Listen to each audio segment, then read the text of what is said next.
becoming clear with your why you're doing things, why you want to do things. And that's a big part of what I tell people I work with is, your why helps you stand in your own conviction. Businesses have missions and value statements. I think it's really important to have your own personal mission statement. In our fast-paced world, it's easy to get swept up in the currents that surround us. But we are the authors of our own life story, and we are infinitely capable of creating the change we want to see within us and beyond. Welcome to Shaping Freedom, a show where we explore and share practical ways to cultivate extraordinary life experiences. I'm your host, Lisanne Basquiat. I'm a teacher, entrepreneur, and life strategist. After a career as a corporate executive, I embarked on my own path of entrepreneurship and focused on the human and spirit connection. I come from generations of trailblazing entrepreneurs, artists, healers, and champions of human dignity. In this episode, I'll be discussing the important topic of integrating wellness into corporate life and culture. I'll be speaking with Stephanie Mitchell. Stephanie is a wellness and fitness instructor based in the greater Atlanta area. She's a yogi, the founder of the Rolling Mat, and she's also worked with several companies since 2016. Stephanie has helped many companies and their teams on their personal wellness journey in helping them to create a healthy work-life balance. In today's episode, Stephanie will be sharing some of her insights on how companies can create a culture of wellness that benefits both their employees and their organizations as a whole. We'll be discussing the importance of providing resources and support for employees to prioritize their physical and mental health, to help them to prevent workplace burnout, and to have a positive impact on their workplace's morale and productivity. Our discussion includes Stephanie's move from the corporate world and eventually her starting her own company, The Rolling Mat, because of her passion for entrepreneurship. We'll also be delving into the challenges that companies face in implementing wellness programs and strategies. And Stephanie will be sharing some tips on how to overcome these obstacles and how to achieve success. More about Stephanie can be found in the show notes. Join us as we explore the important topic of integrating wellness into corporate life and culture with Stephanie Mitchell on this episode of Shaping Freedom.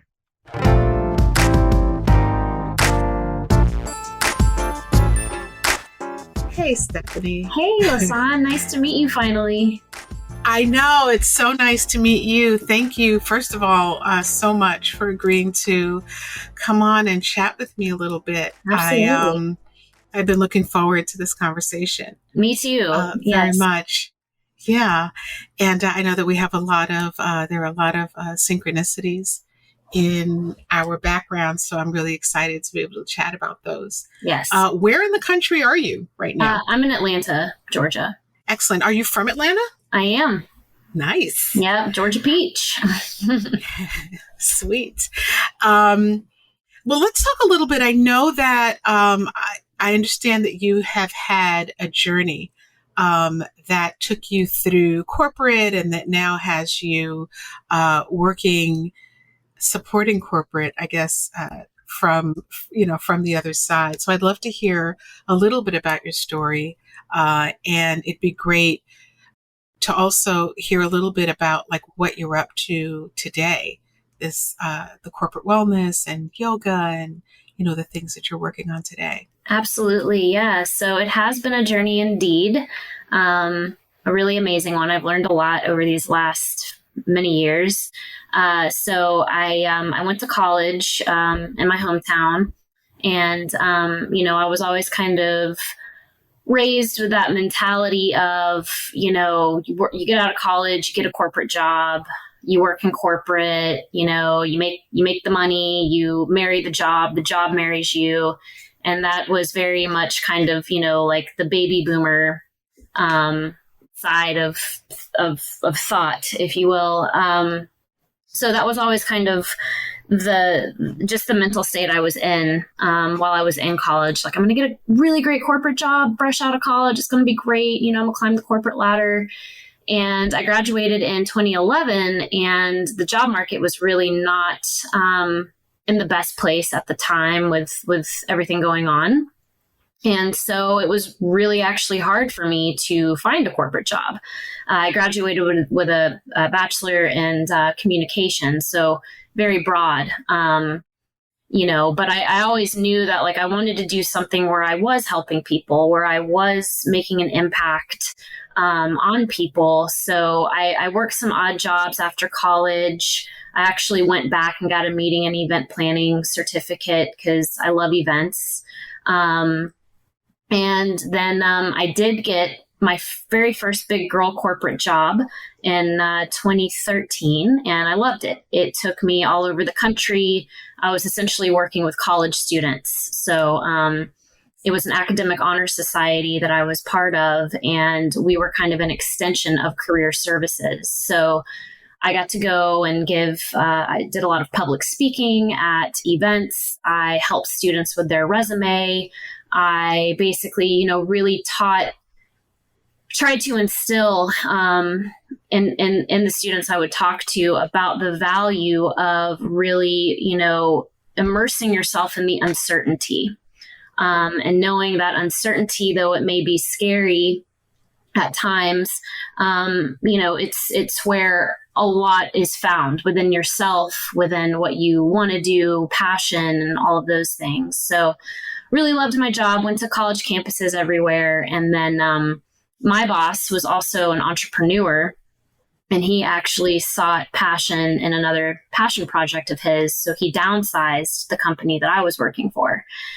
I got laid off in 2015, and I just kind of had one of those like, now what moments, didn't really know, okay, now what am I going to do? It was so hard to find a job in the first place. What do I want to do now? So I went through the hustle of applying and going to interviews, and nothing was really panning out. So I just made a decision to go out west. I went out to California for a couple months and stayed with a really good friend of mine. And he took me to the Redwoods. I went up to Oregon, just, really explored. And while I was out there, I was doing my own kind of soul searching. So yoga, came into my life in 2007. I took my first class while I was in college, and fell in love with it. I came from a Pilates background, and I really loved the whole like mind, body, breath connection that it provided me. So, I developed my own personal practice, not even thinking that it was going to be something that I did for a career or start a business. So while I was out there, I was really thinking about, what am I really passionate about? I'm passionate about yoga. I'm passionate about music and travel and helping people. Just, improve, or whether it's mentally or physically, and just in community. I love bringing community together. So I took my love of yoga, travel, and music and community, and decided to launch a mobile yoga studio. So I came back home. I got homesick, and it was kind of expensive at the time. And I got trained in Atlanta. And then I launched my mobile studio fresh out of my YTT in 2016. And I took it to breweries, actually, around my city, because breweries were popping up everywhere. And I actually worked in one while I was getting trained for, extra money and things. And I just really saw the sense of community that a brewery brought.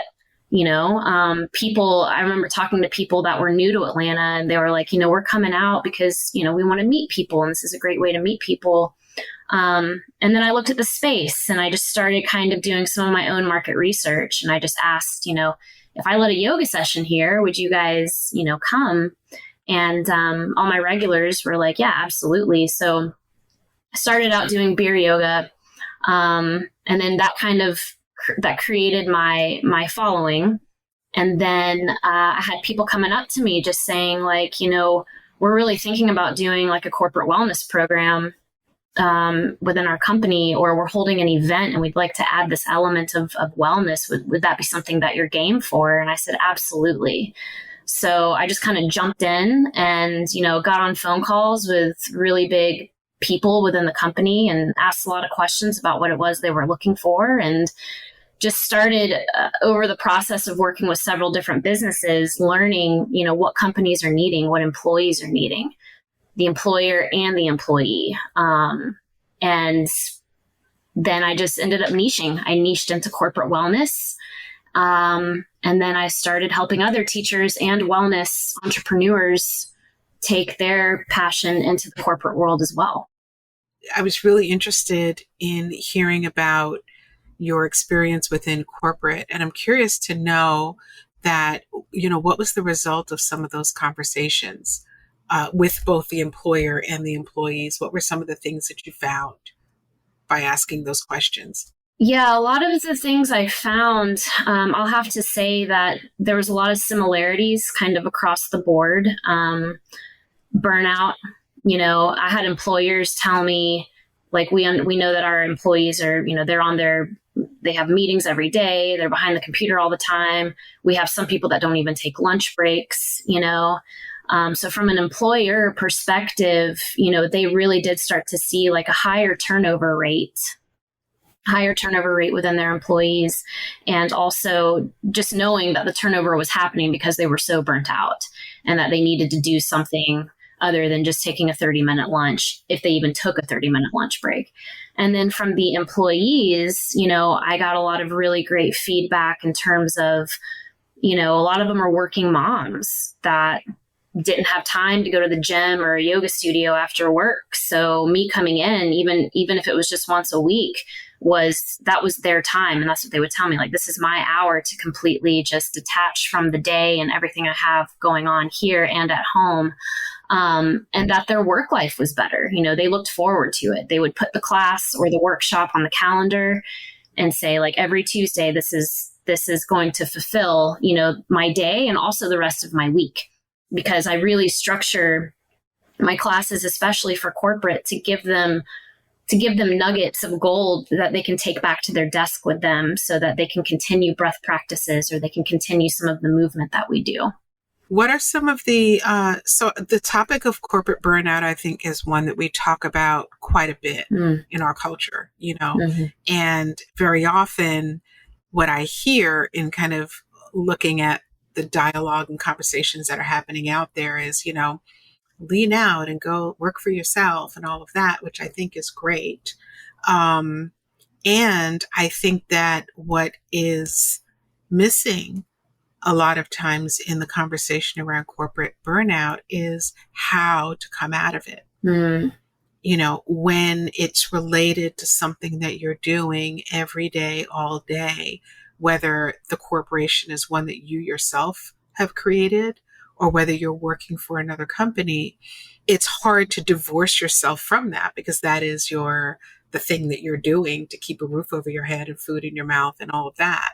So how do you detach yourself or divorce yourself from living a life of consistent burnout when you have when part of your life is really structured around working? Yeah. How, so I would love to talk a little bit about the how behind that, what corporate burnout really looks like, because I think that's important as well. And then what can someone do to respond to that in a positive way and in a nurturing way? Yeah, I think you're really right in terms of the fact that, it's a cycle that people get stuck in. Like, I talked to one of my friends who just graduated from college with a public relations degree, and she's working for a radio station right now, and she's just like not happy with it, but she's like, but I can't leave it because it's my consistency. It's my right. She's like, and I don't know what I would do. I'm not sure exactly what I would do. And I think it's really important to, in terms of how, kind of starting small, because it can be very overwhelming to start thinking all of these thoughts and you get caught up with like, well, I'm just not happy with where I'm at, but how am I going to change it? Right. And I think, starting small by really taking time to really hone in on what it is that you're passionate about, what the corporate job that you have had, like your strengths, right? Really honing in on the strengths that you have naturally and that you've also cultivated as well. Because I do talk to a lot of, people in the wellness world about, they also work a 9-to-5 job, but they really want to do wellness full time, but they don't know where to start. And I always start them with their strengths. Like, think about your own strengths, and then ask maybe some of your students or maybe some of your coworkers what they see your strengths to be. And think about, all of the jobs that you've had and the current job that you have and what that has brought to your life in terms of your strengths. Maybe you've had to step up and be a leader, more times than you had planned to, and it just kind of came naturally for you to do so. Or maybe just like a plethora of things that happen in the workforce, like having to help out other coworkers, when they're bogged down with work. So I think it's a lot of just, that mental piece of actually taking time to sit with, maybe not even your phone, but sit with a fresh piece of paper and your favorite colored pen, because color is big for me. And, start jotting down, like, these are my strengths. And I remember when I was in corporate, we would have our, 6-month review with our boss. And to prepare for those, I had what I had on just a Word doc of like, Steph's a badass list. And I would make note of everything that I did well, and also things in which I felt that I could improve on that list, so that I could go in. So that already gave me the confidence of going into a meeting like that, knowing that, I brought, A, B, and C to the table, but I also know that I could improve in these areas as well. And just really starting to look at what you're naturally good at and what you have naturally become good at because of your strengths. Mm-hmm. I love that self-inquiry, and I love that you use that yourself to make your own decisions. The question around, like, what are you passionate about? Because very often some of that exhaustion comes from not really feeling like you are in the driver's seat of what's happening. I think it's when you are in a position in your life where people are wanting from you, and you don't feel like it's like you don't understand your why. I think that's where we get into trouble sometimes, or that's where we suffer unnecessarily, when we're in this place of doing all the things without having a connection to why we're doing it or what we're passionate about. And sometimes, I know for myself, I was in corporate for quite some time, and I was on the leadership side of things, or I, built myself to the leadership side of things. And what was helpful to me in those moments where I felt burnt out, because the corporate structure it's a lot like school, where like you have to be at certain places at certain times, and you are working within the construct of an organization and what their needs are, because you're all working toward those goals. And there were times where I was simply tired. It'd be back-to-back meetings all day and not a lot of time to actually get the work done that was generated out of those conversations. I, at the time, was a full-time mother and wife, and my children were school-aged. And I found and felt myself in a space of feeling very depleted. Like I was just, everything was coming out of me, and I really wasn't and hadn't built up the routines to fill myself back up. And it was a really challenging place to be. And what I got to eventually was a practice of really connecting myself to why I was doing what I was doing. So it was like, okay, why are you doing this? And for me, it was, I enjoyed people. I did project leadership at the enterprise level. And so it would be pulling different parts of the organization and departments that didn't work well together, bringing them together and getting them to align towards some goal.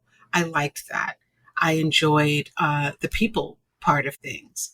I enjoyed leading teams. And I also really enjoyed paying my mortgage. And so I had, my list of like why I was doing this thing. It's part of it. And it has to be. It has to be. Because if you're doing things solely for other people, or if you're finding that a lot of what you do really has nothing to do with what's happening inside of yourself, you're bound to get tired. You're bound to feel depleted and exhausted by that. Absolutely. And I love that you brought up your why, really coming clear with your why you're doing things, why you want to do things. And that's a big part of what I tell people I work with is, your why helps you stand in your own conviction. So especially when we're getting on the phone talking to some of these heavy hitters in the corporate world, trying to sell them a wellness program, at a pretty high dollar rate, it's like, you've got to be in tune, like you said, with your why, like feeling it, knowing it. Like one of my past mentors told me, your why should make you cry. Like it should give you goosebumps. It should wake you up sometimes in the middle of the night. It should help drive you in the morning. And alongside with your whys, I think it's really important, just like businesses have missions and value statements. I think it's really important to have your own personal mission statement. Absolutely.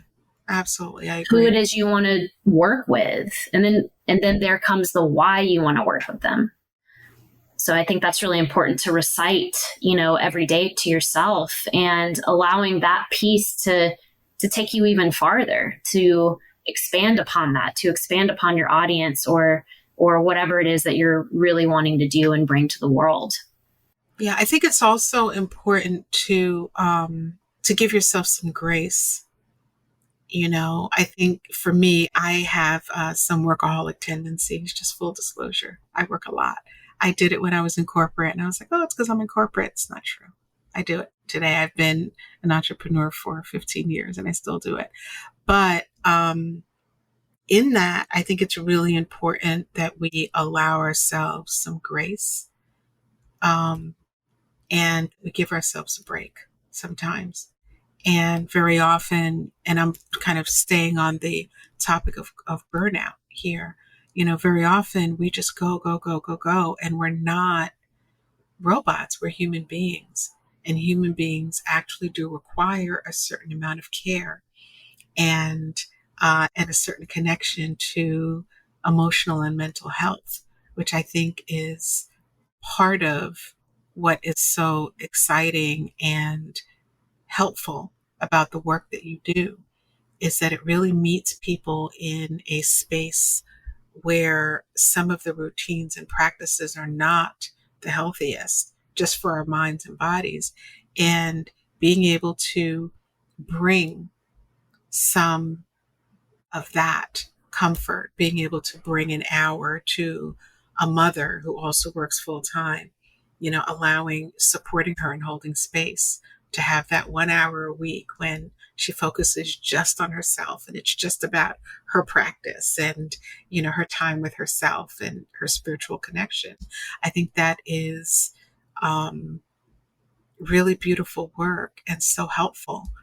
When I left corporate back in I so happened to have left corporate back in 2008, and the entering CEO, I worked for a financial services company, and the CEO who entered right around the time that I was leaving was someone who, in this, predominantly kind of like get it done, it was super corporate, financial services, and work, Hustle, and hustle, no hustle. time for hustle. Yeah. All that. What was really beautiful was I had the opportunity to kind of see an organization have the potential to step into a what now moment of their own, because the entering CEO was someone who had someone come and lead a practice for him every morning at like 4:00 in the morning before he started his day. And that was really exciting to observe, because it's like, wow, what happens when the head of this organization actually embodies wellness for himself? It's inspiring. Right. And then how does that then permeate to the rest of the organization in understanding that the priority, what it can look like when your priority is taking care of this first, taking care of you first, and then doing all the things that, are part of working in a corporate environment. Yeah, I think that shows itself just a great amount of strength, like being able to do something like that, like at 4:00 in the morning before you even start your day. I think that just really, it sets a great example. And I find that story in particular that you shared to be super inspiring, because I think that it's just like with corporate and the way that I kind of look at it, there's so many people in the corporate world.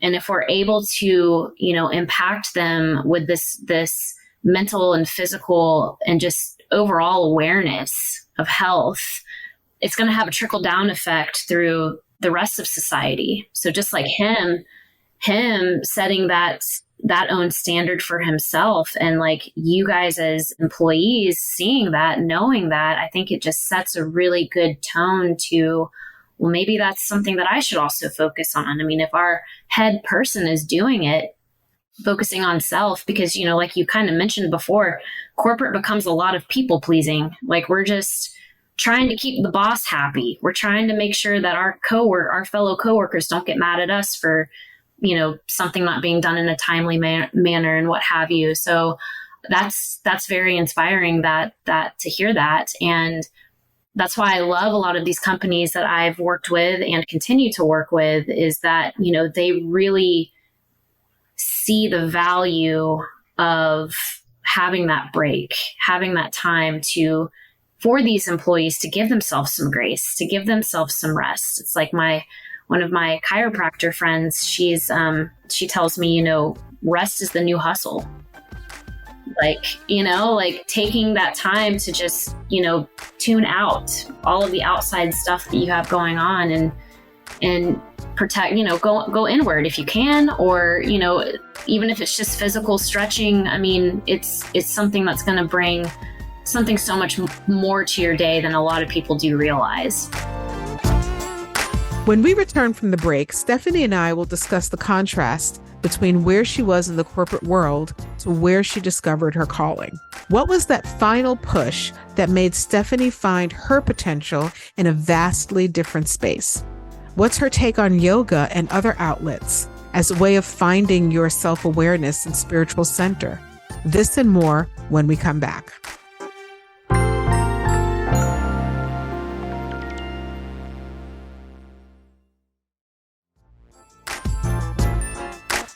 Welcome back to the Shaping Freedom with Lisanne Basquiat podcast. We've already covered where Stephanie's been, but where is she going? Did she ever find difficulty promoting her practice in unexpected places? How does she handle clients going through personal difficulties, tragedies, and how does she help them to overcome? Has she had to change her voice and model in her entrepreneurial ventures while maintaining her mission? Let's get back to our conversation. I think it's also really important to do those things out in the open, which I think was part of what was so mind-blowing with that situation that I referred to, because this, I worked in corporate, in financial services, which was and still is, a predominantly white male environment. It was very masculine, the practices and the way that we operated in terms of, even back then, which today I look at it, I'm like, oh my gosh, but it was like, you wore blue and, blue and black and whatever. I normally didn't, because that's just not my style. But, it really was an environment that was very like blue and black and gray. And, you do things the way that they're always done.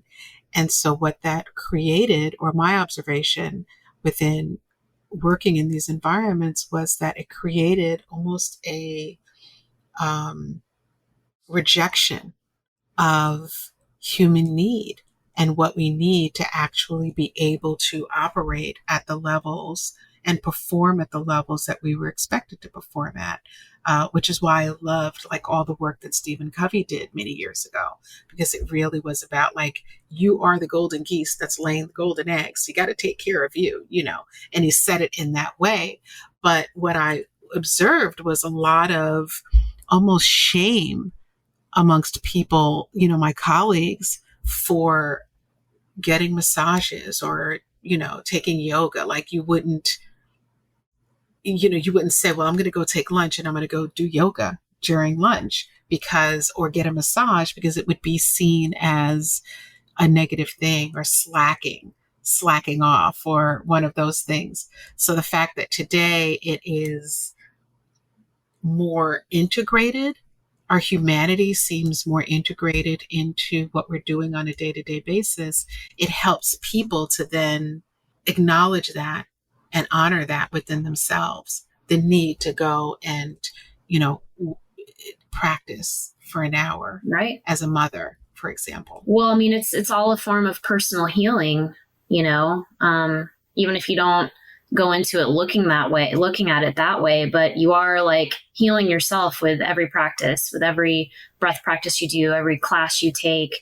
And, by you as the individual healing, you are also there for healing others, because it's going to come out, it's going to come through you as more self-awareness, as more, probably more inner peace. And like, these are some things that you don't even necessarily realize, but you're cultivating that by giving yourself the time, allowing yourself the space to really take that time for yourself, because then you're able to nurture everything else more effectively, whether it's people, whether it's a proposal that you have to write. You're not necessarily as on that autopilot, like we talked about with the go, go, go. You're actually taking more time for that rest and digest. And so much creativity comes from that, it's really amazing. And the work I've done with corporate has been some of the most rewarding work I've done in terms of, the reviews that I get of just having a better day, going home and managing your kids better because you had that hour break. Or, even if I wasn't there in the office, like I said, I give them, tactful things that they can practice. They take that into account. I always tell them, I say, you block off time on your phone for all of these business meetings, block off 5 minutes a day to stand up, to breathe, whatever you love from this practice that we're doing, whatever it is that we're focusing on, like take a piece of that and start integrating it into your everyday. And then before you know it, you have a personal practice that's going to help keep you grounded when, say, the yoga teacher, isn't right in front of you. So and being able to do work better, being able to get through the meetings more clear-headed, maybe having a brighter idea than you maybe would have had if you had just been sitting at your desk all day. So yeah, it's really incredible, the impact that it has on the individual, and then how that impacts other people as well. So if you don't mind, why yoga for you? Why yoga for me? Well, I will say that I felt even in my college years, I was very stuck in that fight or flight kind of mode. Being a student, working, paying rent, also trying to be there for my family, my friends, things of that nature. And when I look back on it now, I realize the stress level that put me in, but I don't think I really realized it then, because I was like, this is just what I'm supposed to do. I'm supposed to be this way. Yeah, I was in it. But I really think, like, in terms of just being physically active, I'm big into that. Always loved being active. And the first class I took, and I mean this, like, I was hooked. Like, it literally touched me.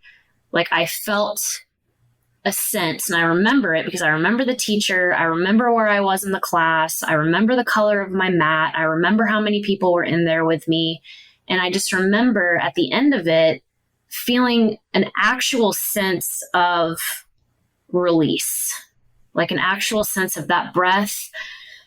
That last exhale that I took while seated was, wow, everything just rolled off, and then I was able to kind of start fresh after that and go to my next class. And I just remember starting to kind of feel like I was walking on clouds. I just felt so much more clear-headed. And it really impacted me from a physical, mental, and even spiritual, especially later on, level. And I think it's also it's more accessible than people think. You'd be surprised. Well, you probably wouldn't be surprised, but so often, when I would go to networking events and promote my business, I would tell them what I did, and people would be like, "Oh, I can't do that because I can't twist into a pretzel, or I can't do a handstand," all of these things that unfortunately sometimes social media portrays it as. And I just tell people, I'm like, well, that's not the purpose of it. I'm like, you coming and showing up, being on the mat is the practice, because you're actually showing up for yourself and becoming aware. And there's like yoga, there's not every pose is for everyone, but there are so many elements of the practice that you can play with and, create something that is going to be something that nurtures your body, mind, and soul. So I just think it's something that not only it had such a great impact on me that I wanted to share that impact with other people. And that's really why I love it so much. Yeah, I think, my experience with yoga is that it is that quiet moment to spend with myself, and you're right, it's not. And there are times where and I haven't practiced yoga as much since the pandemic as I did before, and I feel the difference. But what I love about it is that I'm always welcomed on the mat. I'm always there to welcome myself. And sometimes I'm welcoming myself with, wow, you really haven't been, let's connect a little more deeply. And sometimes it's just like, let's play, let's try this thing out and see how we do. And last week, this was hard, a pose was hard. And maybe this week, let's see what's happening. And so that's what I really love about it, is that it's not a competitive thing. It's more about coming to the mat and connecting with yourself and just having that time carved out for whatever comes out of it. Exactly. And sometimes you're in child's pose for 50% of it. That's okay.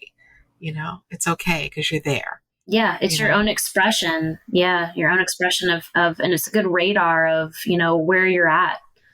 It's a good way to tell where you are both mentally and physically, because it's like if you get yourself into a pose and you start just talking bad about yourself, that's more of a mental release that might need to have more focus in that moment. Or if it's stiffness, if it's actual physical stiffness, really being aware of that and maybe where you need to go first before you get to the next element of it. So really great self-awareness. Yeah, I think there are a couple of things that I would love to make sure we hit on. One is, I know that you've done a lot of work in Atlanta around creating alliances, strategic alliances, I'm assuming, or partnerships that help you help you and them to really introduce yoga in a different way, to make it more accessible. Can you share a little bit about that, what that looks like and how that experience has gone? Yeah. So my strategic partnerships, there's been so many different organizations and causes and businesses that I have partnered with. And it's all of it's been so rewarding. And I've learned so much from a yogic perspective and also a small business perspective as well. And I think one of the things that I love most about it is how excited me and, the people I'm talking to. So like the American Cancer Society, for instance, they're one of my strategic partners, and we would do Namaste yoga events throughout the city, or Namaste Cancer yoga events throughout the city prior to the pandemic. And, they loved my concept I, of course, am passionate about what they stand for. And when I partner with these people, it's the I guess, for lack of better words, like the cross promoting. Like, we get excited about it. I share my ideas, they share their ideas, and then we create this piece, whether it's the flyer, the promotional pieces of it, and the conversations about how we're going to promote it and how we're going to do tickets and stuff like that. It's a very empowering feeling. And yes, changing the way that people kind of see it and look at it. I mean, like hosting yoga events at breweries. One of my main objectives with that was to get more men on the mat, because I was like, men need to do this too. But men oftentimes have that mindset of, well, I don't want to look, too feminine or whatever. But, it's like you do a yoga class and you get a pint afterwards. It's a little bit more enticing for them to come. And then when they do come, they see that it's something that's manageable for them to do. So yeah, really changing the environment. Like, it doesn't always have to be a yoga studio. Like, yoga studios are great. They're beautiful. They're wonderful. But getting outside, doing it in nature. And that's a lot of these events that we've put on. We've led them in parks. We've led them in event spaces. And I think what's so great for me as a small business owner is, it can be me, the American Cancer Society, and an event space that we hosted at. And all three of us are helping one another. We're building that community with our communities. We're cross-promoting. We're helping business. We're drawing more awareness to a really great cause. So it's those strategic partnerships have really been what catapulted me into, working with businesses like Whole Foods and AT&T, and some of the larger ones around the city. So, I mean, it's been dynamite for me personally, for my practice, and as a business. I understand that you also, which is very interesting to me because I do that work as well, that you support local yogis in helping them to accelerate their business. Yes. Helping them to make their business profitable. Yeah. So I'm really interested in hearing about that experience and, how that goes for you and for them. Yeah, that has been it's so near and dear to my heart. It's been very rewarding. Because I don't mean to get emotional, but the teachers and the wellnesspreneurs that, I work with are those that come to me and tell me that they're giving up. They're giving up. They're going back to doing something that they don't really want to do. Or, they also have even harder stories than that of, I have kids, I can't, going through all this rough time, I can't make it work. I can't support myself. Like, I just know that this isn't going to amount to anything. I know that I can't do what I'm most passionate about. That's where a lot of these conversations start. And, again, there's a lot of mindset shift with that. And that's one reason why I love the calls that I get on with some of these teachers interested in our program. Because on that call alone, I mean, that's just a time where we get to know each other, where I get to know where they're coming from, to see if I can help, or if I can't help, to point them in a direction where maybe they can get help, because I have made so many connections with people. So it's been super rewarding, and I work with teachers all across the globe. That's definitely the bright side of the internet and having Zoom. Is being able to connect with teachers, not just in my Atlanta area, but in England and Germany and Europe, like all across Europe and Canada.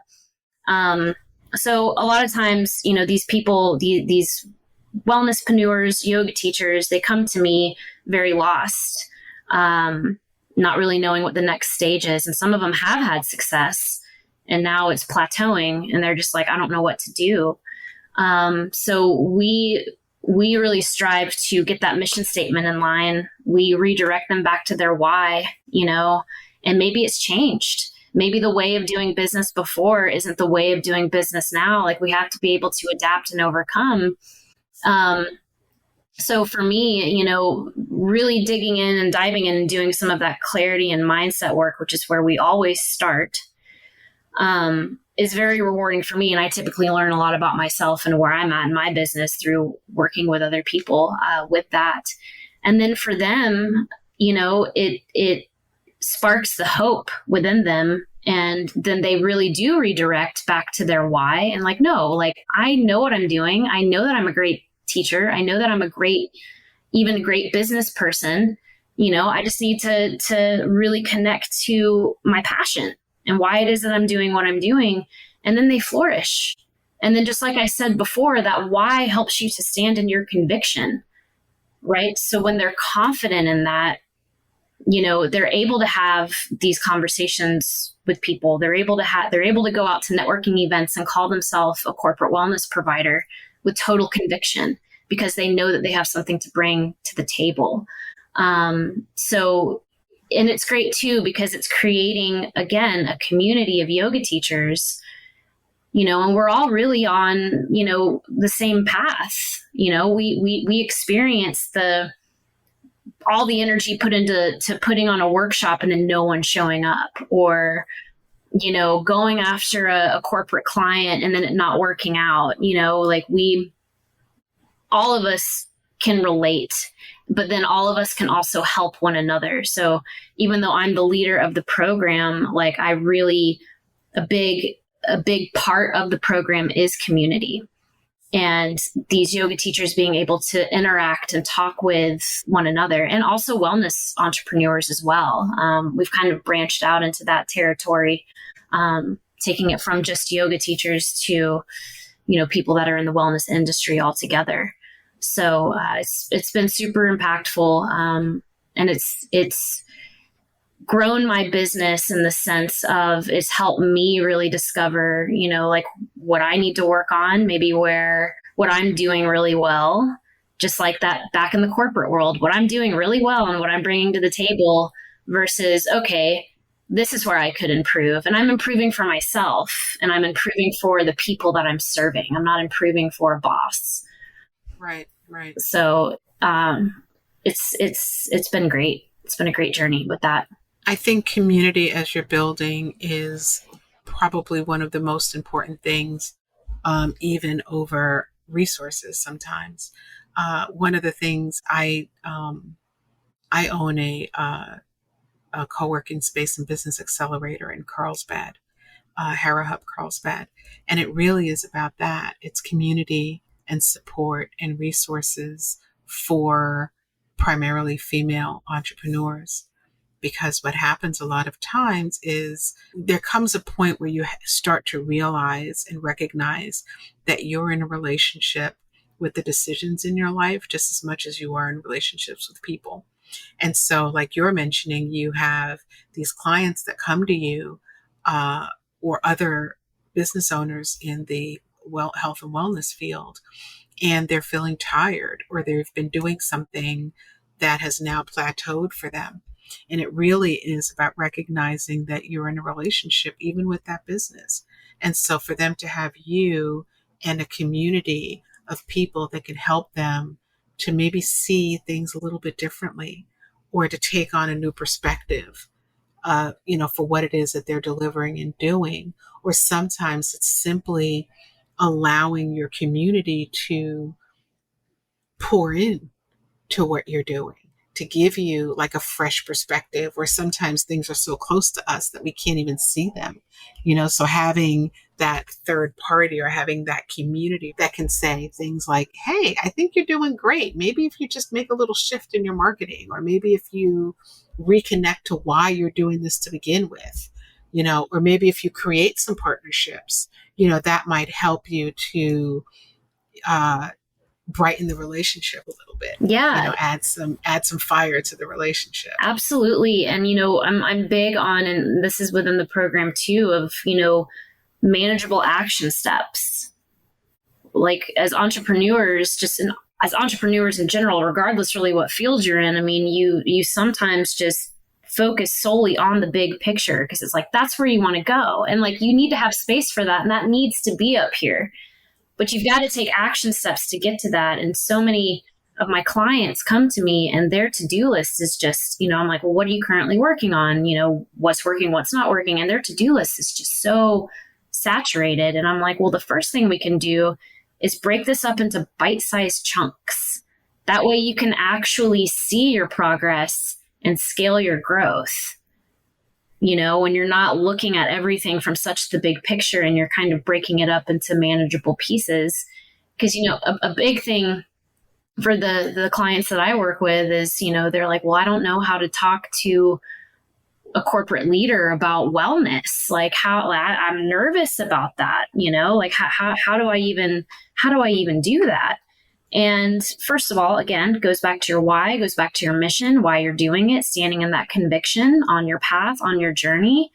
But we break it down into just simplified questions to ask, like asking them questions, like approaching the conversation in a good headspace, being heartfelt, and just talking about the company culture, talking about where they want to go. Maybe asking, what are some of the things you've been seeing lately among employees? How is it going? Just taking it from that caring and nurturing standpoint as we are as yogis and as people in the wellness world. And when you get stuck and you don't know what to say, I always just ask another question, to elaborate on what we're talking about. And then I'll have that moment of clarity of kind of where we need to go with the call. But being prepared, definitely is good. And I always, we always do market research before. I always tell my clients, we draft this mission statement in the beginning of the program for you to recite every day. You need to go and read the mission statements of other companies too, to see how they align with what it is that you're wanting to do and what kind of impact that you're wanting to have. And when you know more about the company, you're more confident when you hop on the call, so.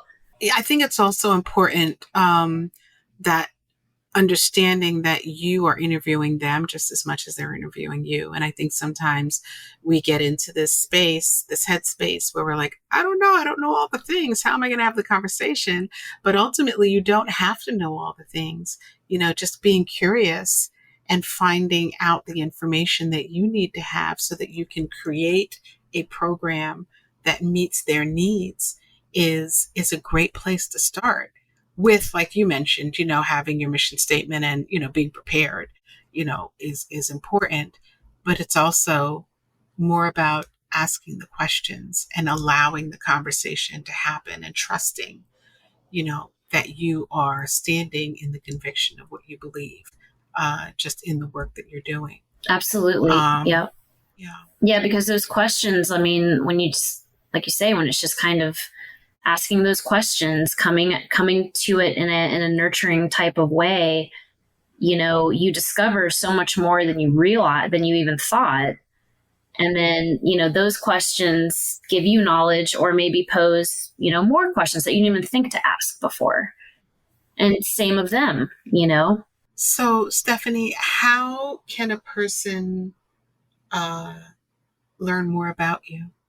Yeah, well, I have a few different resources. So first, my website, it's therollingmatadventure.com.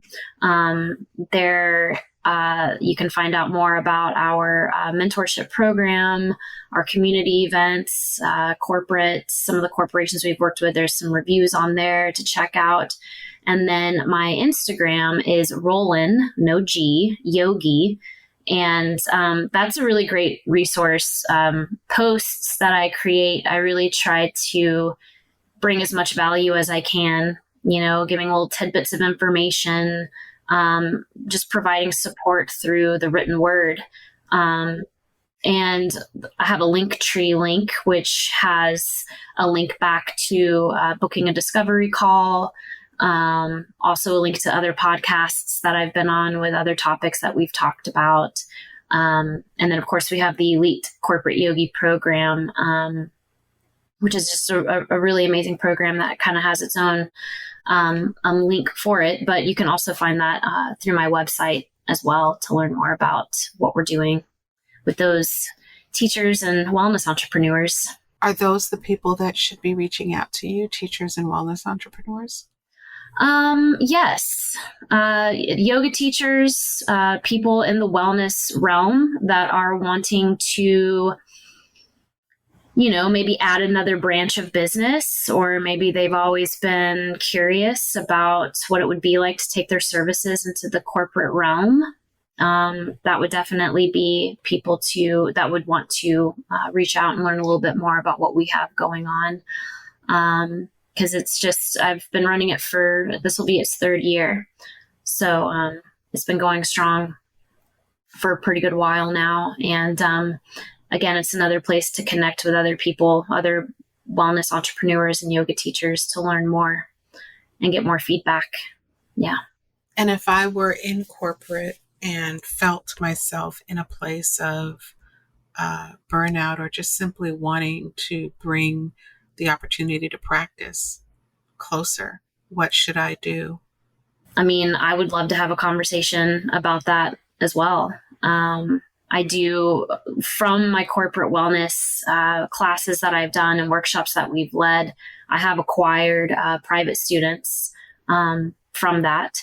And if my calendar's ever full, I also know many other amazing teachers that I could place with people looking for specific things. So that would definitely also be a discovery call to get to know you and get to know kind of where you're wanting to go and the shifts that you're trying to make, but you just kind of get stuck. So fantastic. Is there anything else that you want our audience to know? I just want you to know that you can do it. If you are wanting to transition, if you are, in the corporate world and you're really trying to come out of the corporate world, or even if you're in the corporate world and you're not trying to come out of the corporate world, but you're trying to improve work-life balance or some sort of quality of life, you can do it. And just remember to take a step back and start small. Don't feel like you have to make a ton of drastic changes all at once, but, start small and start with that why piece. Start with those strengths and read them every day. And you'll discover that, you're more capable than you realize.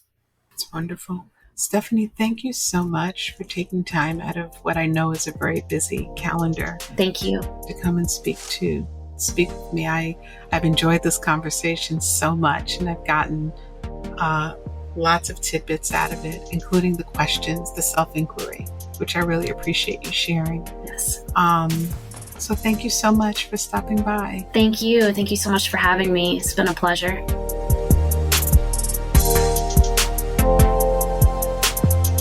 That was my conversation with Stephanie Mitchell. Before we go, here are 3 major takeaways from our conversation. First, find your own direction. It's crucial to creating a fulfilling and purposeful life. It's so important to take the time to reflect on what truly matters to you and to build your life and career around those values. Second, looking inward is essential to personal growth and development. Take the time to understand your own needs and desires so you can create a better foundation for making positive change in your life. And finally, making changes in our lives can be challenging, but it's important to remember that the rewards are often worth the effort. By enriching your own life, you will also have the power to enrich the lives of those around you and to create positive change in your community and workspace. As we move forward, I encourage you to maintain your path, hold on to your own voice and your own personal mission. Remember that your goals and aspirations are unique to you, and that there is no one-size-fits-all approach to success. It's yours. Thank you so much for listening to this episode, and be sure to join me next time for more inspiring conversations on personal and professional growth.